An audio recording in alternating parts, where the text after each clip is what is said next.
విజయనగరం జిల్లా కేంద్రం బాబామెట్ట ప్రభుత్వ బాలికల ఉన్నత పాఠశాలలో చదువుతున్న విద్యార్థినులకు శనివారం స్కూల్ కిట్లు అందజేశారు. ఈ కార్యక్రమానికి టీడీపీ జిల్లా కార్యదర్శి ఐవీపీ రాజు, స్థానిక కార్పొరేటర్ గాదం మురళి అతిథులుగా హాజరయ్యారు. విద్యాభివృద్ధికి ప్రభుత్వం అందిస్తున్న సహకారాన్ని విద్యార్థులను ఉపయోగించుకొని ఉత్తమ ఫలితాలను సాధించే విధంగా విద్యార్థులు అభ్యాసం చేయాలని కోరారు. విజయనగరం పట్టణంలోని ప్రభుత్వ బాలికోన్నత పాఠశాలలో చదువుతున్న సుమారు 1000 మంది బాలికలకు విద్యా కిట్లను శనివారం పంపిణీ చేశారు. పాఠశాల ప్రధాన ఉపాధ్యాయురాలు లక్ష్మి అధ్యక్షతన ఈ పంపిణీ కార్యక్రమం జరిగింది. విద్యార్థులకు అవసరమైన ఏకరూప దుస్తులు, షూలతో పాటు ఇతర సామగ్రితో కూడిన కిట్ల పంపిణీ కార్యక్రమానికి తెలుగుదేశం నేత ఐవీపీ రాజు, స్థానిక కార్పొరేటర్ గాదం మురళి, జనసేన నాయకులు హాజరయ్యారు. రాష్ట్ర ప్రభుత్వం విద్యకు పెద్దపీట వేస్తుందని, ముఖ్యంగా బాలికల చదువుపై ప్రత్యేక దృష్టి సారించిన ప్రభుత్వం వారి అభ్యున్నతికి అవసరమైన సాయాన్ని అందిస్తుందని ఈ సందర్భంగా ఐవీపీ రాజు అన్నారు. మాజీ ముఖ్యమంత్రి నందమూరి తారక రామారావు మార్గంలోనే విద్యకు పెద్దపీట వేస్తున్న రాష్ట్ర ప్రభుత్వం ప్రభుత్వ పాఠశాలలో విద్యను అభ్యసిస్తున్న వారికి ప్రభుత్వం అండగా నిలుస్తుందన్నారు. ప్రభుత్వం అందించే ఉపకరణాలను వినియోగించుకొని విద్యార్థులంతా ఉన్నత శిఖరాలను అధిరోహించాలని ఆయన ఆకాంక్షించారు. స్థానిక కార్పొరేటర్ గాదం మురళి మాట్లాడుతూ పాఠశాలను మరింత అభివృద్ధి చేసేందుకు శక్తివంచన లేకుండా కృషి చేస్తామన్నారు. బాలికలు విద్యావంతులైతే సమాజంలో విద్యా వ్యాప్తి జరుగుతుందని అన్నారు. పాఠశాలకు అవసరమైన ఇతర మౌలిక వసతుల కల్పనకు అంతా సమిష్టి కృషి చేస్తామని అన్నారు. కార్యక్రమంలో పాఠశాల ఉపాధ్యాయులు, సిబ్బంది పాల్గొన్నారు.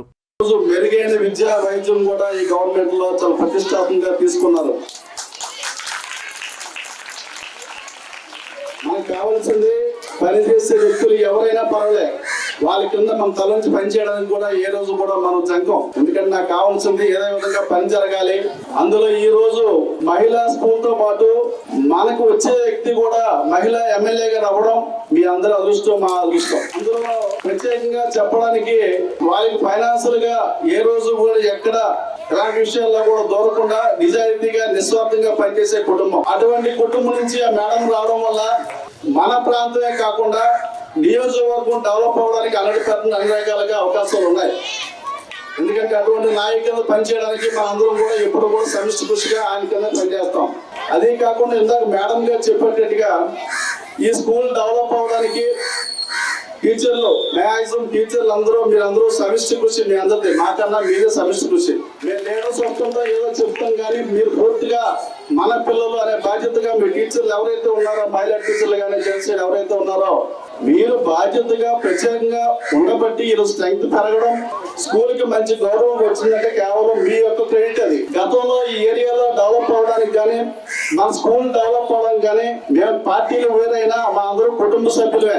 గతంలో కూడా వాళ్ళ అనుమతి తీసుకునే వాటిలో ఎటువంటి పార్టీ ఫీలింగ్స్ లేకుండా సమిష్టిగా సహకారంతో గతంలో ఎన్నో పనులు చేసుకున్నాం. ఏది వాళ్ళు చెప్పకుండా ఏ రోజు కూడా ముందుకెళ్లే పరిస్థితి లేదు. చంద్రబాబు నాయుడు గారు విద్యకి ఎక్కువగా ప్రాధాన్యత ఇచ్చింది. ఆయన ఆడపిల్లలందరూ కూడా బాగా చదువుకోవాలని కొంచెం దూర ప్రాంతాల నుంచి వచ్చిన వాళ్ళందరికీ కూడా ఆ రోజు అందరికి ఆడపిల్లలందరికీ కూడా సైకిళ్ళు కూడా ఇవ్వడం జరిగింది అని చెప్పేసి కూడా మీకు తెలియజేస్తున్నాం. ఆ ప్రక్రియ కూడా నెక్స్ట్ ప్రారంభించడానికి అవకాశం ఉంటుందని చెప్పేసి కూడా మీకు తెలియజేస్తున్నాం. తర్వాత మన వచ్చిన ముఖ్యమంత్రి కానీ అలాగే ప్రభుత్వాలు కానీ అన్నీ కూడా ఈరోజు ఎవరైనా ఏ ప్రభుత్వం ఉన్నప్పటికీ కూడా పిల్లలు బాగా చదువుకోవాలనే కాన్సెప్ట్ తోటే ఉండాలని చెప్పేసి కూడా మీకు తెలియజేస్తున్నాం. ఈరోజు ఎంతమంది అమ్మాయిలు ఇక్కడ అంటే ఇప్పుడు మేడం గారు చెప్పారు 850 మంది స్ట్రెంత్ ఉన్నారంటే నిజంగా లాస్ట్ టైము మన ప్రీతమ నాయకులు అశోక్ గజపతిరాజు గారు ఆయన పుట్టినరోజుకి ఎవరిని స్వీట్స్ కానీ ఏవి తెమ్మని చెప్పారు, పూలు బొకేలు కానీ అందరూ కూడా బుక్స్ పెన్స్ ఇస్తుంటారు ఆయనకి. ఎందుకంటే ఆయనకి చదువు మీద ఎక్కువ ఇంట్రెస్ట్ ఎక్కువ. పిల్లలందరూ చదువుకోవాలి, వాళ్ళకి మనం వచ్చేది వాళ్ళకి ఉపయోగపడాలనే ఉద్దేశంతో ఆయన పుట్టినరోజుకి వచ్చిన పుస్తకాలు, పెన్లు అన్నీ కూడా ఆ తర్వాత ఒక 4 రోజులు 1 రోజులు గ్యాప్ ఇచ్చి ఏదో స్కూల్కి ఇవ్వడం జరుగుతుంది.